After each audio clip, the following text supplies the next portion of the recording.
అమ్మా, నువ్వు విశ్రాంతి తీసుకో, మేము తర్వాత కలుస్తాం. అభి, ఈరోజు నాకు చాలా సంతోషంగా ఉంది. నువ్వు నాకు నచ్చిన అమ్మాయిని పెళ్లి చేసుకుని కొత్త జీవితాన్ని మొదలుపెట్టావు. నువ్వు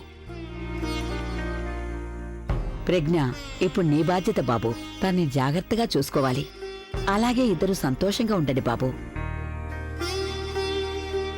ప్రజ్ఞకి మీ గది చూపించు బాబు.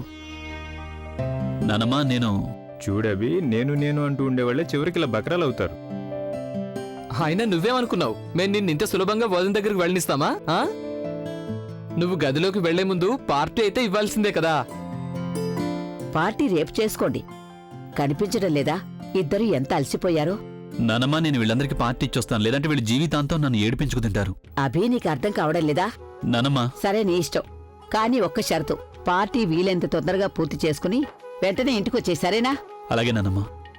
త్వరగా పద. ఒకవేళ నీకు రావాలని లేకపోతే ఇప్పుడే చెప్పే మాకు, మేము అర్థం చేసుకుంటాం భార్య చేతిలో కీలుబొమ్మగా మారేయాలని.